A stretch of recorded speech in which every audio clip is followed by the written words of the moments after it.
Yellowstone fumbled its final season, and John Dutton's exit deserves the blame. Yellowstone is one of the biggest TV success stories of the past decade. It's rare for a show to grow exponentially as it ages, let alone on cable, where the odds are stacked even higher. But Yellowstone defied the ratings decline, becoming a cultural juggernaut by taking risks other series shied away from. It was bold. It was unexpected. It kept people talking. But the cracks began to show in Yellowstone Season 5, especially after one of the show's most controversial choices, killing off John Dutton.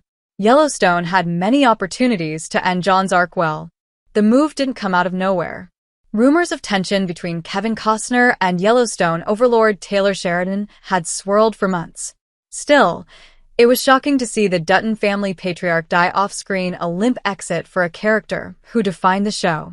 It's hard to imagine Costner agreeing to that kind of farewell, which suggests that the decision likely came from Sheridan and the producers, possibly as a way to regain control and move forward. But for viewers, it was a creative gut punch. The final episodes struggled to navigate between timelines, attempting to fill narrative gaps left by John's absence. The show lost tension. It lost focus. And worst of all, it lost its edge. In hindsight, Yellowstone should have pulled the trigger earlier. Killing John in the aftermath of that Yellowstone Season 3 finale ambush during his coma in Season 4 could have been a game-changing move.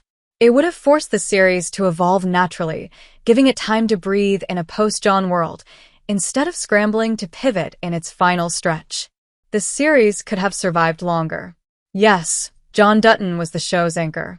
But there was more than enough story to mine from Beth, Rip, Case, and Jamie. Instead, the series wasted its final episodes on an unconvincing murder mystery and meandering fallout, with little payoff. Costner seemed ready to move on with Horizon, and it's hard to imagine he wouldn't have been open to a well-planned exit arc. But maybe the behind-the-scenes drama made that impossible.